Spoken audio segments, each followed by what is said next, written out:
그리스도의 풍성하신 은혜와 사랑이 늘 함께 하시길 바랍니다. 오늘 이 아침에는 다니엘서 제 8장 1절로 14절까지의 말씀, 생명의 삶 큐티 12월 3일자 말씀이 되겠습니다. 먼저 1절 이하의 말씀 살펴봅니다. 나 다니엘에게 처음 나타난 이상 후 벨사살 왕 3년에 다시 이상이 나타나니라. 내가 이상을 보았는데 내가 그것을 보았을 때에 내 몸은 엘람도 수산성에 있었고 내가 이상을 보기는 을레 강변에서니라. 내가 눈을 들어 본즉 강가에 두 뿔 가진 수양이 섰는데 그 두 뿔이 다 길어도 한 뿔은 다른 뿔보다도 길었고 그 긴 것은 나중에 난 것이더라. 내가 본즉 그 수양이 서와 북과 남을 향하여 받으나 그것을 당할 짐승이 하나도 없고 그 손에서 능히 구하리가 절대로 없으므로 그것이 임의로 행하고 스스로 강대하더라. 4절까지의 말씀을 살펴보았는데요. 먼저 서둘러서 좀 우리가 익숙하지 않은 그것들을 살펴보면, 첫째, 엘람도 수산성, 그것은 바벨론 제국의 지명입니다.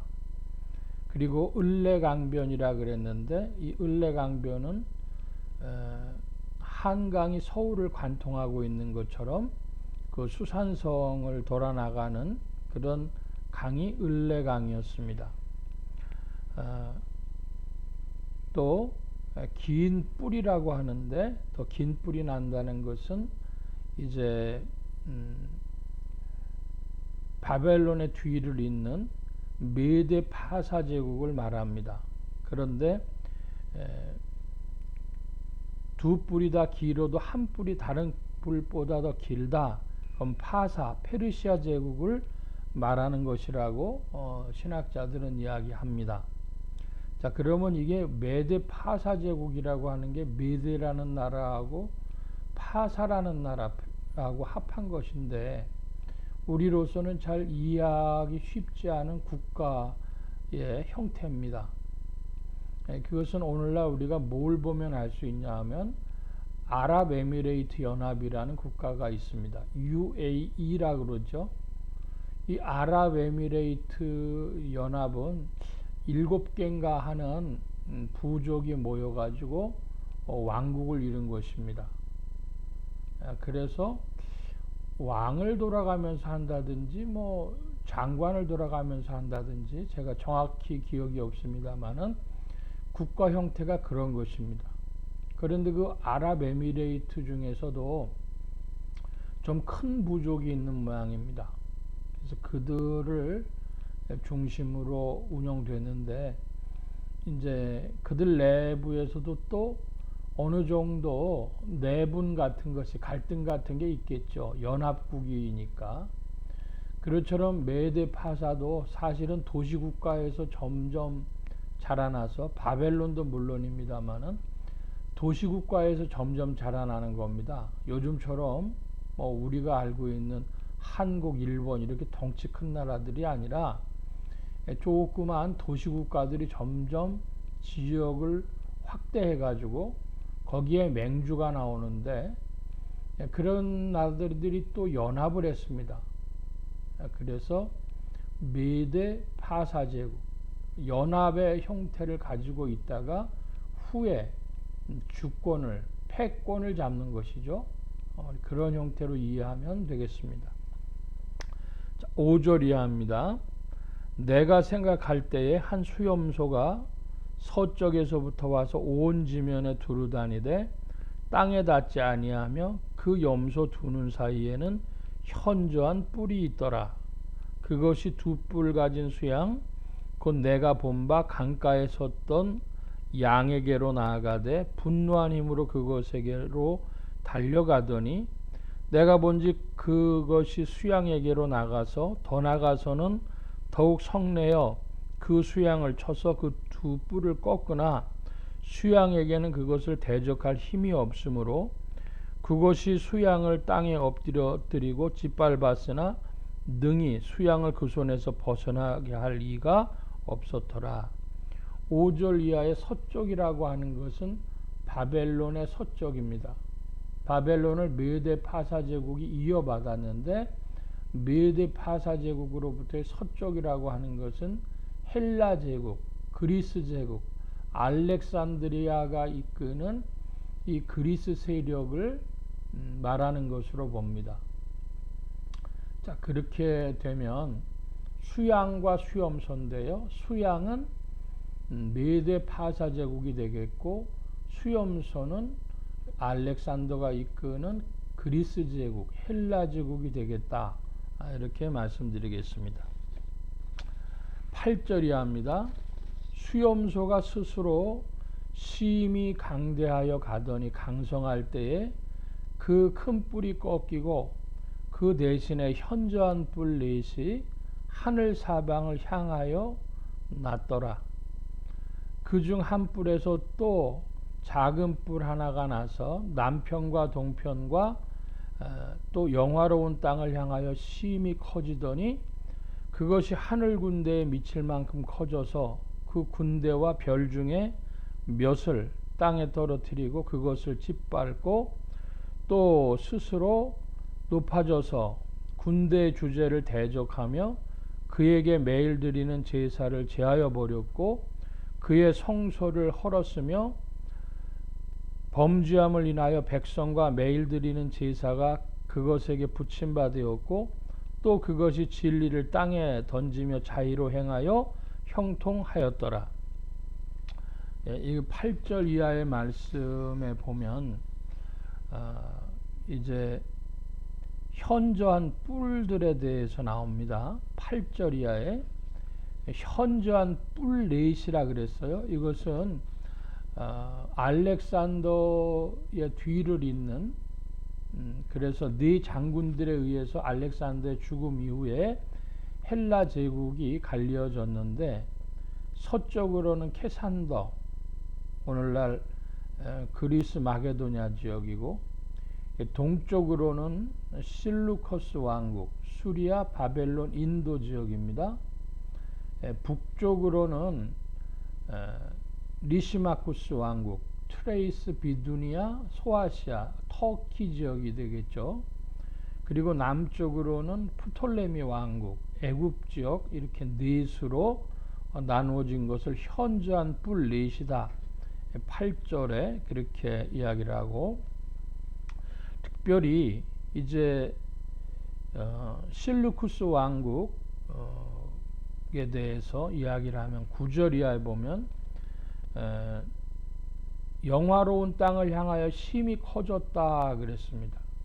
그래서 이 수리아 지역을 담당하고 있던 실루코스 제국에서 난 작은 뿔, 실루코스 왕국의 8번째 왕이었던 안티오코스 4세를 말한다고 합니다.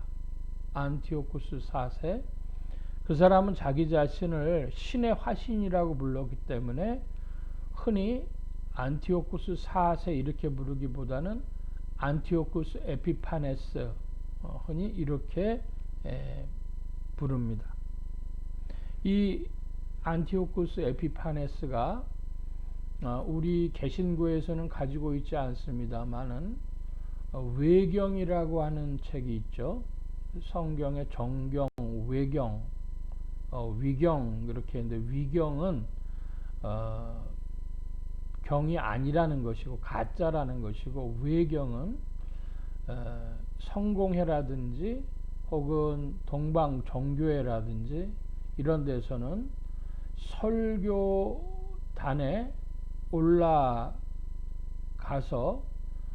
읽거나 해석할 수는 없지만 성경으로 포함해 주는 겁니다. 천주교에서는 외경까지를 포함해서 성경으로 보고 성공회와 동방정교회에서는 그것을 강론할 때에 해석하거나 혹은 인용하거나 강대상에 성경으로 올려놓지는 않습니다만은 성경으로 인정해 주는 겁니다. 그러니까 성경에는 포함되는데 성경 중에서도 조금 다르다. 준 성경 이렇게 볼 수 있는 것이고요. 우리 개신교에서는 대부분 이 외경들을 인정하지 않죠. 그런데 그 외경을 신구약의 맥락을 보기 위해서는 외경을 많이 참조해야 합니다. 예를 들면 마카비서라고 하는 책인데 이 마카비서에 보면 이 안티오쿠스 에피파네스가 예루살렘과 유다에 책령을 내렸는데 무슨 일을 벌였냐? 유대인들은 이교도의 관습을 따라야 된다. 성소 안에서 제사를 드리지 말아야 된다. 안식일과 절기들을 지키지 마라. 이교의 제단과 신상을 예루살렘 성소 안에 세워라. 돼지와 부정한 동물들을 제물로 잡아 바쳐라. 남자아이들에게 할례를 주지 마라. 또 모든 종류의 음란과 모독의 행위로 스스로를 더럽혀라. 뭐 이렇게 말할도 안 되는 그런 칙령을 내립니다. 그것은 안티오쿠스 에피파네스가 자기 자신을 신의 화신이라고 믿었기 때문에 자기의 권력이 더 크다는 것을, 자기의 절대성이 더 크다는 것을 강요하기 위해서 예루살렘과 유대인들에게 보여준 그런 행위라 하겠습니다. 13절 이하입니다. 내가 들은즉 거룩한 자가 말하더니 다른 거룩한 자가 그 말하는 자에게 묻되 이상에 나타난 바 매일 드리는 제사와 망하게 하는 죄악에 대한 일과 성소와 백성에 내어준 바 되며 지팔필 일이 어느 때까지 이를까 하매 성경 전 그가 내게 이르되 2300주야까지니 그때에 성소가 정결하게 함을 입으리라 하였느니라. 자, 먼저 14절에 나오는 2300주야를 말한다면 2300주야는 6년 반이 됩니다. 365일을 1년으로 기준할 때 6년 반의 시간이 되는데 그것은 BC 171년 이 안티오쿠스 에피파네스가 유대의 대지사장 오니아스 3세를 죽인 때로부터 BC 167년 예루살렘 성전을 더럽히고 마침내 그 안티오쿠스 에피파네스가 죽은 BC 164년까지의 6년 반을 가리키는 것입니다. 안티오쿠스 에피파네스가 죽은 후에 예루살렘 성전은 정화되었다고 합니다. 그러니까 BC 171년부터 BC 164년까지의 6년 반, 2230일이 그것을 표현한다고 하겠습니다. 자, 우리가 여기서 한 가지 볼 것은 바로 이 다니엘서를 요한계시록과 함께 짜맞추기를 하는 현대주의자들, 그들은 이 2330일을 2300주야를 뭐라고 하는가? 그러면 이제 7년 대환란 때를 이야기하는 것으로 보는 것이죠. 그래서 한때, 두때, 반때와 2300주야 이것을 합해서 이제 7년 대환란을 해석하는 구약적 근거로 삼습니다. 우리가 교훈을 얻을 수는 있지만은 그러한 해석은 적절하지 않다.